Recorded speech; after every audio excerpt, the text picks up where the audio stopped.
Reka nongere mbasuhuze mbifuriza kugira ibihe byiza mwebwe mukomeje kudukurikira muri mu bice bitandukanye mu Rwanda no hanze y'igihugu cy'u Rwanda.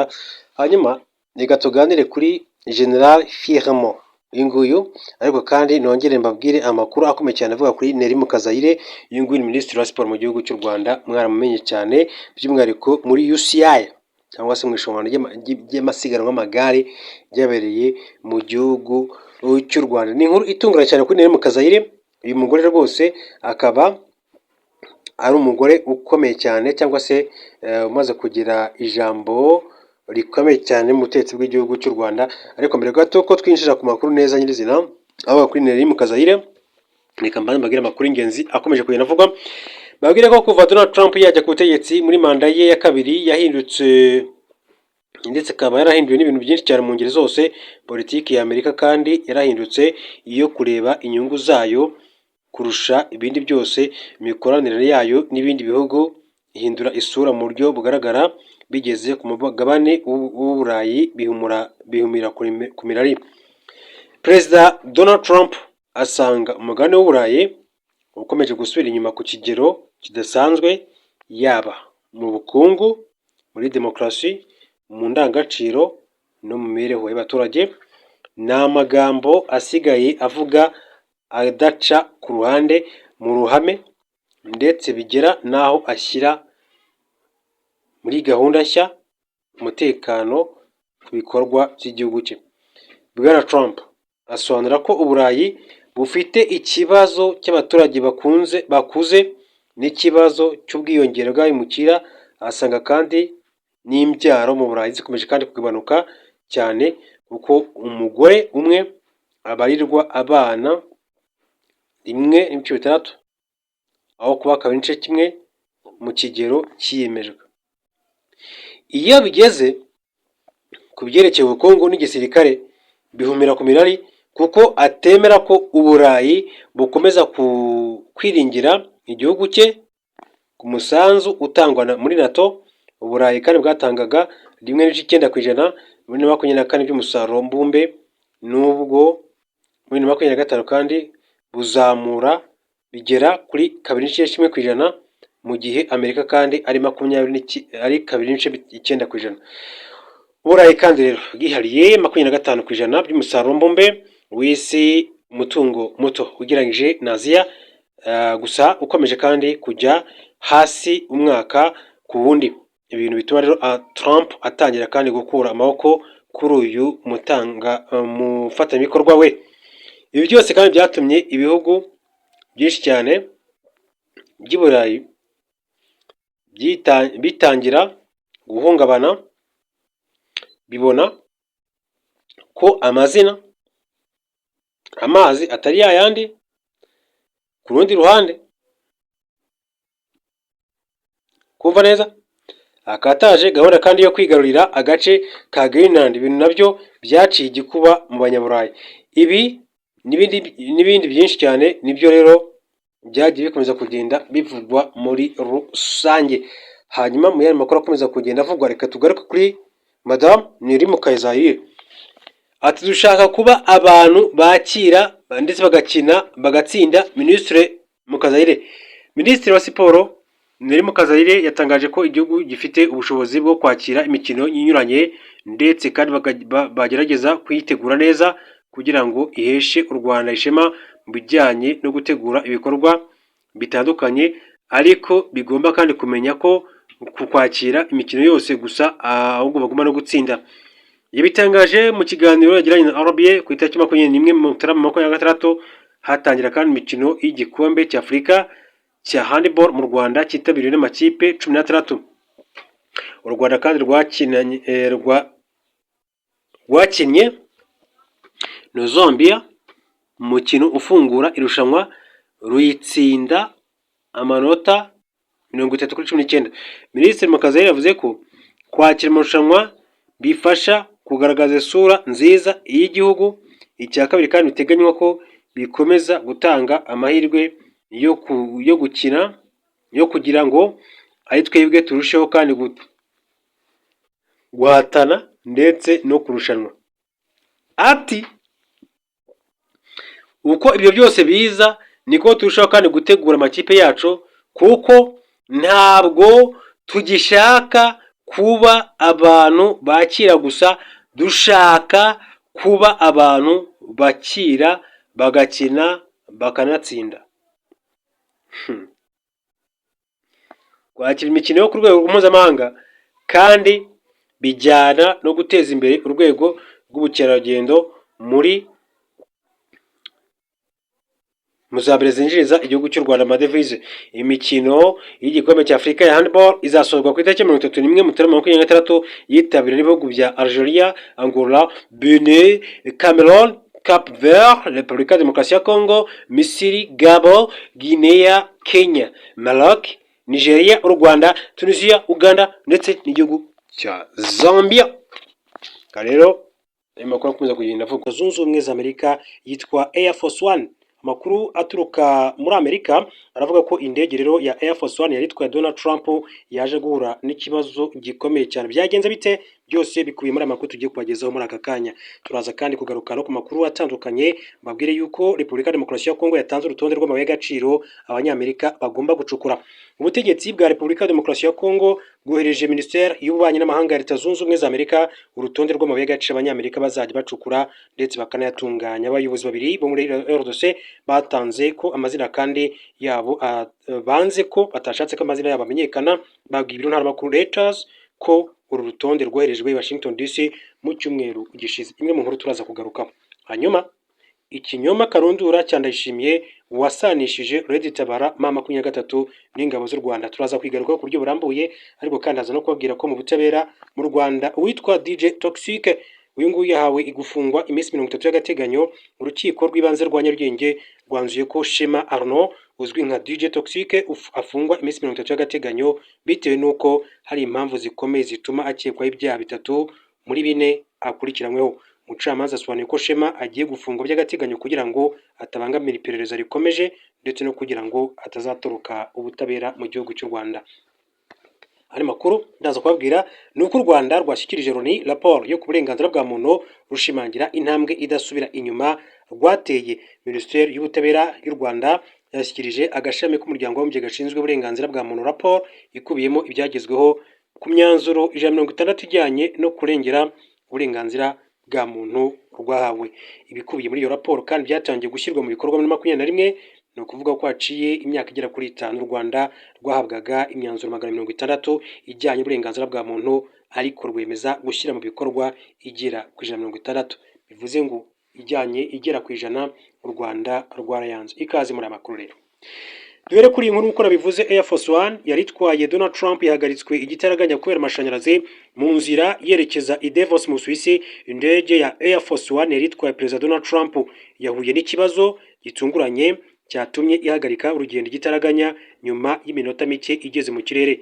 Ibiro bya Perezida wa Amerika byatangaje ko ikibazo cy'ibuzanzira ry'amashanyarazi aricyo cyatumye Air Force One itwara Perezida wa Leta Zunze Ubumwe za Amerika ihagarara igitaraganya isubira ku kibuga cy'indege yahagurukiyeho. Mu minota mike ikimara guhaguruka, abakozi ba Air Force One batahuye akabazo gato mu ihuzanzira ry'amashanyarazi yayo, bahita basaba ko isubira ku kibuga cy'indege igitaraganya ahagana saa 5:07 z'ijoro. BBC yanditse ko abanyamakuru bagendana na Perezida wa Amerika bemeje ko no mu gice kigendamo abanyamakuru urumuri rwavuyeho buhoro buhoro kugeza hazimye burundu. Mu rugendo rwa Donald Trump yagombaga kandi gukora, byabiteganyijwe ko aba yageze i Davos ku isaha 2:30 za mu gitondo cyo kuri wa gatatu, aho yitabira inama mpuzamahanga yiga ku bukungu World Economic Forum. Trump yahise kandi yifashisha indi ndege nayo ihita yitwa Air Force One kuko yari itwaye umukuru w'igihugu wa Amerika. Bwana Trump yageze i Zurich isaha 5:40 ku isaha ngengamasaha. Bigaragara ko yari yakiriweho amasaha agera kuri 3 ugereranyije n'igihe cyari giteganyijwe. Yahise kandi akomereza i Davos mu Suisse. Kugeza ubu hari indege zitwara Perezida wa Leta Zunze Ubumwe za Amerika ebyiri zikoreshwa kuva mu mwaka w'1990. Byabiteganyijwe ko muri 2024 hagomba kuba hari izindi nshya, gusa imirimo yo kubaka no guteranya indege ya mbere biteganyijwe ko izarangira muri 2027, mu gihe kandi ya kabiri izasozwa muri 2028. Muri Gicurasi 2025 Bwana Trump yakira impano y'indege yo mu bwoko bwa Boeing 777,878 Jumbo ifite agaciro karenga miliyoni 400 z'amadolari Amerika yahawe na Qatar kugira ngo isimbure izishaje zisanzwe zigendamo umukuru w'igihugu cya Leta Zunze Ubumwe za Amerika. Ngayo rero nguko. Hanyuma myandi makuru akomeza kugenda avugwa magingo ngaya, reka duce muri Repubulika Demokarasi ya Kongo, mabwire ko ubutegetsi bwa Repubulika Demokarasi ya Kongo bwoherereje Minisiteri y'Ububanyi n'Amahanga ya Leta Zunze Ubumwe za Amerika urutonde rw'amabuye y'agaciro abanyamerika bazajya bacukura bakanayatunganya. Abayobozi babiri bo muri RDC batashatse ko amazina yabo amenyekana babwiye ibiro ntaramakuru Reuters by'Abongereza ko uru rutonde rwoherejwe i Washington DC mu cyumweru gishize. Uruhare rw'abashoramari b'abanyamerika mu bucukuzi bw'amabuye y'agaciro yo muri RDC rushingira ku masezerano y'amahoro n'ubufatanye mu iterambere ry'ubukungu iki gihugu cyagiranye n'u Rwanda, bifashijwemo rero na Leta Zunze Ubumwe za Amerika nk'uko twagiye tunabigaruka mu makuru yacu mu bihe byatambutse. Ariko kandi Leta ya RDC na Amerika byashyizeho komite ihuriweho ishinzwe kunoza gahunda yose. Abanyekongo kandi bayirimo ni Minisitiri ushinzwe ubukungu, ububanyi n'amahanga, uw'imari ndetse no mu rwego rw'ugenzura ubucukuzi rwitwa ARECOMS. Ububanyi n'amahanga yitwa Therese Kayikwamba Wagner. Umwe mu bayobozi muri RDC yasobanuye ko mbere y'uko bafata icyemezo cyo kohereza urutonde rw'amabuye y'agaciro abanyamerika bazacukura nka manganese, zahabu, lithium, cuivre na cobra, babanje gukora ubusesenguzi bwimbitse. Aya mabuye y'agaciro kandi yiganjemo ayo Amerika imaze igihe kandi igaragaza ko ikeneye cyane kugira ngo yifashishe mu gukora ibikoresho birimo bateri z'imodoka zikoresha amashanyarazi n'ibikoresho kandi by'ikoranabuhanga. Uru rutonde rugaragaza ko abanyamerika kandi bashobora kwinjira mu bucukuzi bw'amabuye y'agaciro mu birombe bya Kisenge ndetse na Mutoshi mu ntara ya Lualaba, Moto muri Haut Uele, Kilo muri Ituri ndetse no muri Kivu zombi, no kuvuga na Maniema. Bitegerejwe ko nyuma yaho uru rutonde kandi rwoherejwe Amerika izarusuzuma, hanyuma rero komite ihuriweho n'ibihugu byombi ibone gutangira ibiganiro kugira ngo iganire ku buryo amasezerano yatangira gushyirwa mu bikorwa. Imwe mu nkuru rero nari nababwiye mu ncamake. Hanyuma mu butabera mu Rwanda mbabwire ko witwa DJ Toxic yahawe gufunga iminsi 30 y'agateganyo.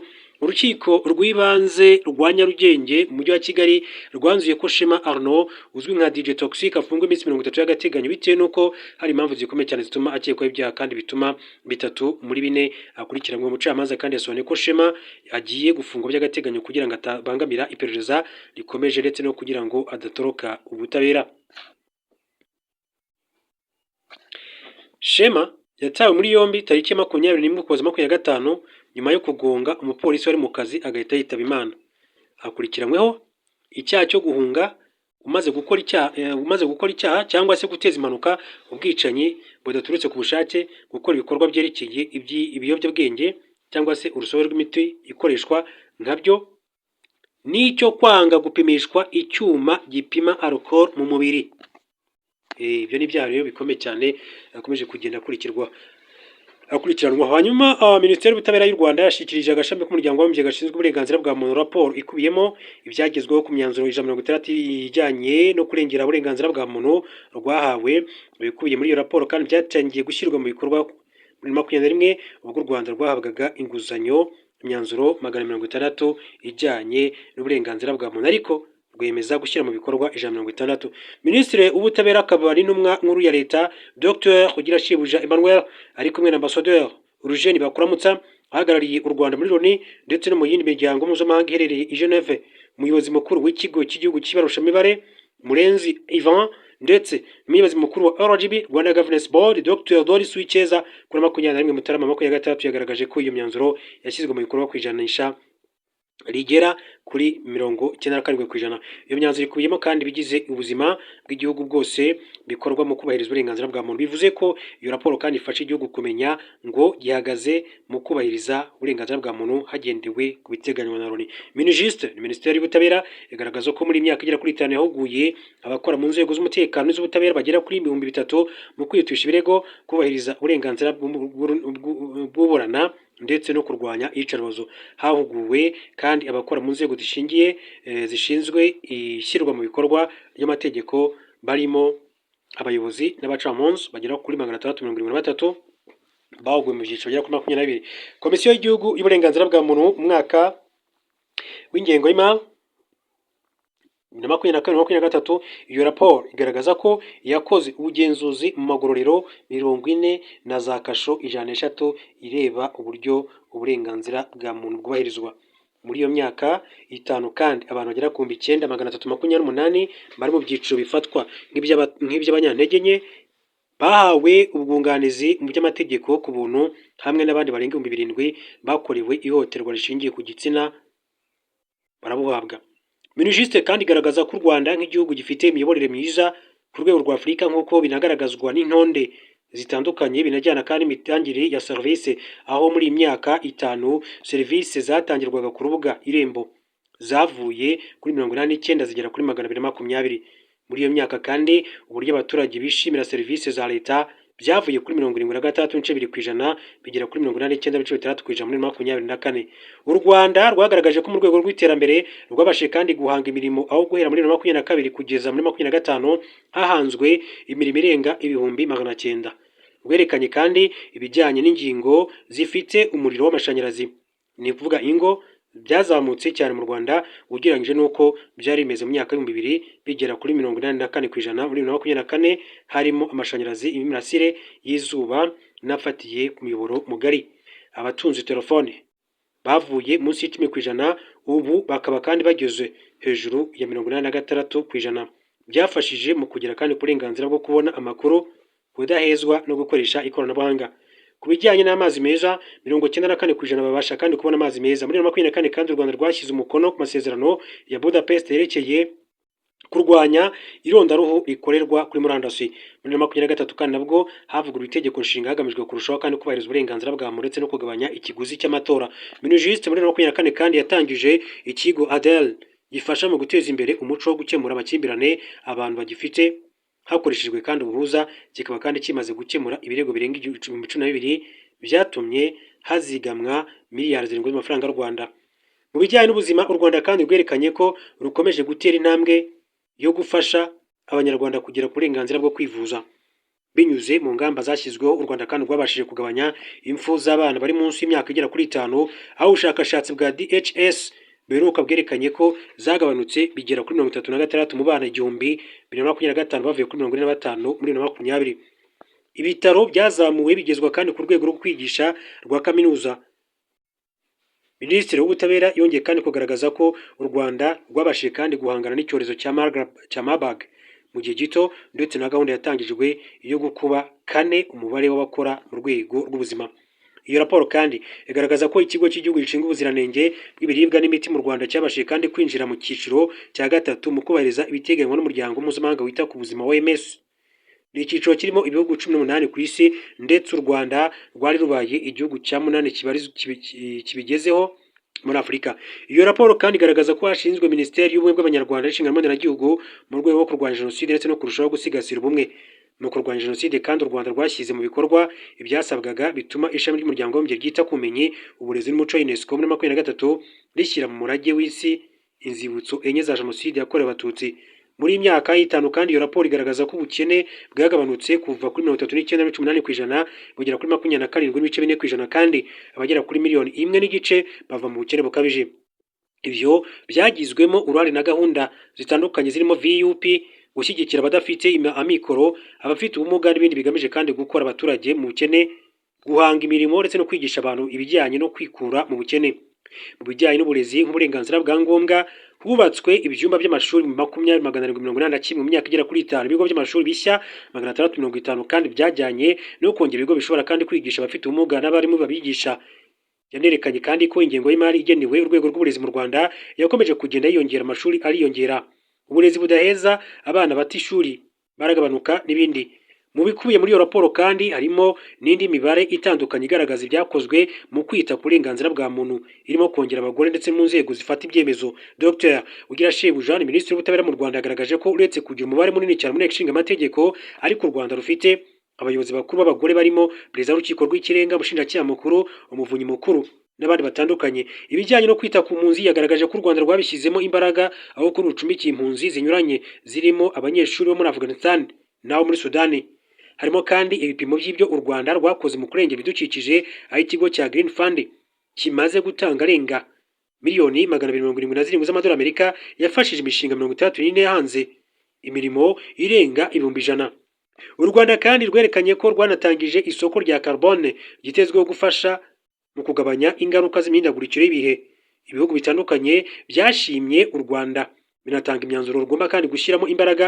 Ibyo birimo Mexique, ibirwa bya Maurice, Montenegro, Maroc, Mozambique, Nepal, Ubuholandi, Niger, Nigeria, Norvège, Oman, Paraguay, Philippines, Portugal, Qatar, Korea, Urusiya, Senegal, Sierra Leone, Singapore, Somalia, Afurika y'Epfo, Sudani y'Epfo, Espagne, Sudani, Suède na Togo. Harimo kandi Tunisia, Turkiya, Ukraine, Cuba, Chypre, Czech, Denmark, Djibouti, Repubulika Dominicaine, Misiri, Eritrea, Lithuania, Eswatini, Ethiopia, Ubufaransa, Gabon, Gambia, Ghana, Ububiligi, Ubugereki, Ubuhinde, Indonesia, Iran, Ubutaliyani, Ubuyapani ndetse na Jordania.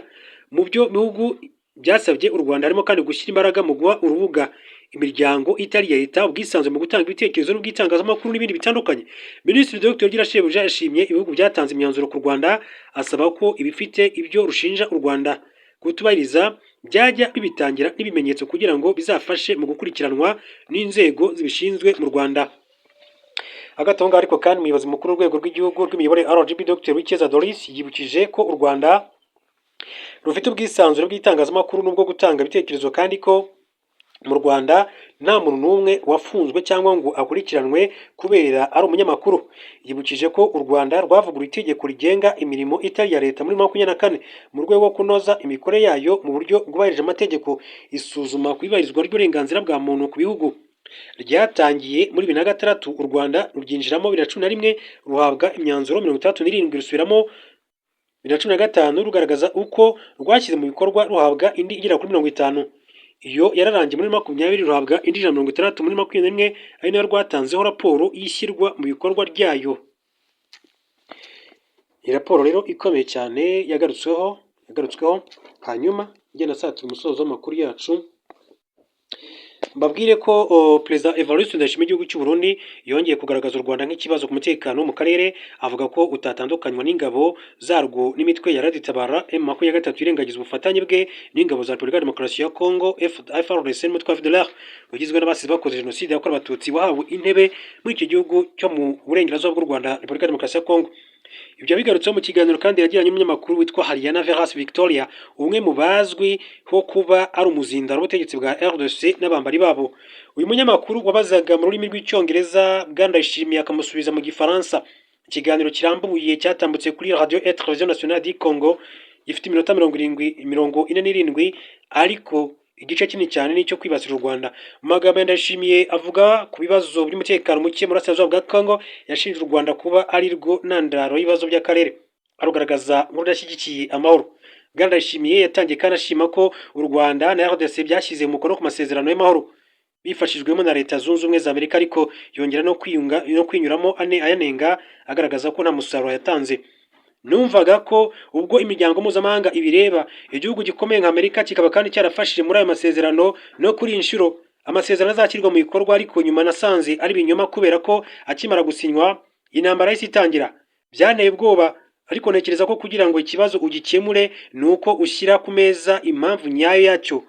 Hari aho uyu mukuru w'igihugu kandi yageze avuga ko ayo masezerano arimo uburyarya, kuko ngo u Rwanda rwemeye kuyasinya ariko rugasubira inyuma rukubura imirwano. Yongeye gusa n'uwisama yasandaye, avuga ko yiteze ko azashyirwa mu bikorwa kuko ashyigikiwe n'ibihugu bikomeye cyane birimo Amerika yafashe kugira ngo agerweho imirwano.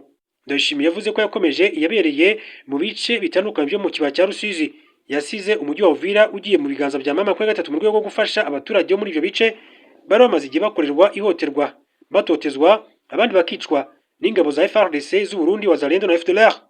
Ndayishimiye kandi kuvuga ko mu gukemura ikibazo hasabwa kureba impamvu muzi. Ntabwo yavuze ayo magambo ashaka kugaragaza impamvu nyamukuru ituma mama kwa gatatu irwana, ahubwo yerekanaga ko ikibazo gishingiye ku Rwanda. rudashaka amahoro, bityo ko arirwo rukwiye kubanza kumvishwa impamvu yo guhagarika imirwano. Ati icyo njyewe mbona ni ubushake ati buke bw'u Rwanda, ati kubera ko mama ya gatatu nahuye nayo ati inshuro 7, ati yanyemereye ko ishaka amahoro, ishaka gukomeza ibiganiro by'amahoro, ariko nabonye ko hari undi ubyisha inyuma. Ati umwami rero ukomeza gushyigikira mama ya gatatu, ati rero niba uwo mwami atabyemera nta na kimwe mama ya gatatu izigera yubahiriza.